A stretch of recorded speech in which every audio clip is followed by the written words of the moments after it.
सोलापूर शहरातील गुन्हेगारी विश्वात एकच खळबळ उडवणाऱ्या सालार टोळीवर अखेर पोलिसांनी मोक्का अंतर्गत कारवाई करत मोठा दिलासा दिला आहे।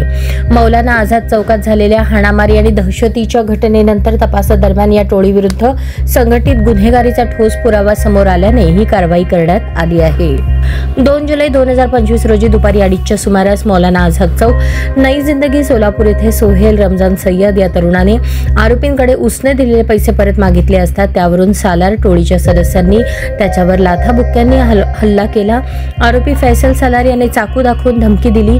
मैं इधर का भाई हूं, कोई आगे आया तो खलास कर दूंगा असे म्हणत फिर्यादीच्या पोटात चाकू खुपसण्याचा प्रयत्न केला, मात्र फिर्यादीने डाव्या हाताने बचाव केला, त्यात त्याला गंभीर दुखापत झाली। या घटनेनंतर परिसरात दहशतीचे वातावरण निर्माण झाले। दुकानदारांनी दुकाने बंद केली, नागरिकांनी घरांचे दरवाजे लावून घेतले। या घटनेनंतर MIDC पोलीस ठाण्यात IPC सह विविध कायद्यांनुसार गुन्हा दाखल करण्यात आला।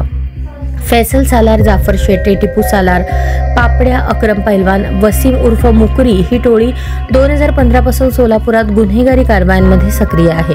खंडणी, खुनाचा प्रयत्न, मारहाण, धमकी आणि इतर गंभीर गुन्ह्यात त्यांचा सहभाग असल्याचे पोलिसांच्या तपासातून निष्पन्न झाले आहे। या संघटित गुन्हेगारीच्या पार्श्वभूमीवर पोलीस आयुक्त M. राजकुमार यांनी 21 जुलै रोजी महाराष्ट्र संघटित गुन्हेगारी नियंत्रण अधिनियम 1999 अंतर्गत कलम 312, 32 आणि 34 लागू करण्याची परवानगी दिली।